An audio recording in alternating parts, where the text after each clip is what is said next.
যে রিজিক আল্লাহ তাআলা ১ সেকেন্ডের জন্য বন্ধ করে নাই। এই যে এই গাছ থেকে ফল আসছে, এই গাছের ফল পেকে গেলে পাখি খায়। আমি খাই না হয়তো, এখানের মানুষজন হয়তো খায় না। কিন্তু এই গাছ থেকে যে ফলটা এটা পেকে গেছে, এটা খায় কিন্তু পাখিরা।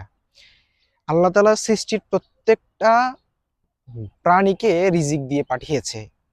আপনি রিজিকের জন্য আপনার ভাইয়ের হক কেন মেরে খাচ্ছেন? আপনি রিজিকের জন্য আপনার ভাইয়ের ছেলের হক কেন মেরে খাচ্ছেন? আপনার রিজিকের জন্য আপনার পাড়া প্রতিবেশীর হক কেন মেরে খাচ্ছেন আপনি? জায়গা সম্পত্তির আত্মসাৎ কেন করতেছেন আপনি? এই রিজিক তো আল্লাহ তাআলা উপর থেকে আপনার জন্য বরাদ্দ করে দিয়েছে হালাল ভাবে। আপনি কেন হারাম নিয়ে টেনশন করতেছেন? হারাম নিয়ে হারাম খাওয়ার জন্য আপনি লুটে পড়ে আছেন। হারামের ভিতরে এক ফোঁটা পর্যন্ত, এক ফোঁটা, আমি যদি বলতে চাই এক ফোঁটা শান্তি নাই হারামে। আপনি এ টাকা নিয়ে, এই সম্পত্তি নিয়ে আপনি যেতে পারবেন না কবরে। আপনার সবকিছু রেখে দুনিয়া থেকে বিদায় নিতে হবে। তাই মানুষের সম্পত্তি মানুষকে বুঝিয়ে দিন। রিজিকের মালিক উপরওয়ালা। হালালভাবে অল্প আসুক, এটা অনেক বেশি। ধন্যবাদ। আসসালামু আলাইকুম।